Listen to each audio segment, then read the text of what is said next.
Nelė.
Nu štai, dviračiai baigėsi, prasideda krepšinis. Aišku, jūs visi galvojat, kad jau diena baigta su dviračiais. Ne, dabar persimėsim ant krepšinio. Ir štai NBA Jordano anūkas, dabar interviu.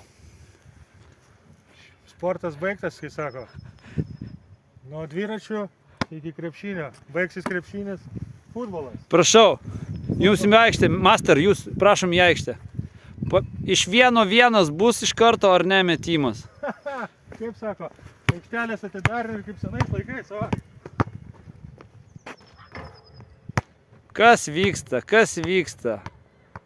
Na va, dabar krepšinio virtuozas bandys mane palaužti. Aš iš 10-9. Iš 1-1. Kol kas vejasi mane. Iš 2-1. Svarbiausia, nors iš 3-2 būtų. Iš 3-2. Nenusileidžia jis man. Iš 4-2. Nu jau pralaimėjo iš karto. Tai štai krepšinio varžybose Linelis pralaimėjo, bet duosiu jam revanšą. Nu dabar jis gali ką nors prieš pasakyti mane. Nu, kaip nežaidžiusiam, jisai tai užaugęs aikšteliai, baudos 10-9, aš 10-7 užskaitau nežaidžiant. Nu, trajakais. Svarbiausia, kad aš 2-5, tai negali. Svarbiausia, kad jis pripažįsta. Bet antrą laukia tęsinio, po antrą kas bus. Pradeda iš 10 baudų. 1-0. Aš skaičiuoju, nes... Skaičiuoju ir filmuoju sąžiningai, nes Ugnius mėgsta apgaudinėti. 2-1. 2-1. MB. 3-2.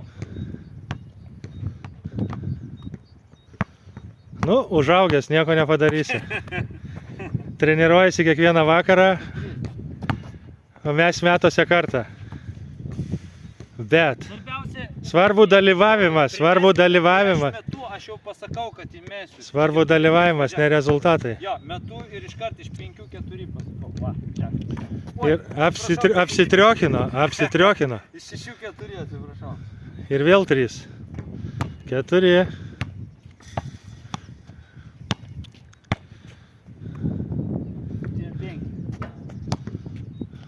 Nieks NBA taip nemėta. Vis tiek vidurkis mušasi. Pirmiau jisai įmetė 9.